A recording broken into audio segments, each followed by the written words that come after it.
In my last video, I proposed a theory that the figure from the Chariot card is human above the waist, but snake-like down below. Let's flesh out this idea by looking at the story of Erichthonius, an early king of Athens who was born with serpentine legs. Erichthonius was conceived after his father, Hephaestus, the Greek god of fire and forging, accidentally spilled his seed on the earth after attempting to sleep with Athena. In other words, Erichthonius was the unplanned son of Mother Earth. Even as an infant, Erichthonius was said to drive people mad who looked at his body, and was placed in a container to prevent people's gaze. Most paintings of Erichthonius show him as a baby inside of a basket in the company of three sisters. The basket, or in some versions a chest, served as his dwelling while Athena looked for parents to raise him. Ultimately, it was decided that he would be raised by his father Hephaestus.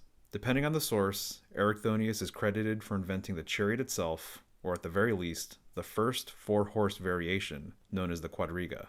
This invention makes all of the sense in the world given the nature of his legs. Some people have said this was a way for Erichthonius to cover up his lower half, while others say that it was just a more efficient way of him getting around.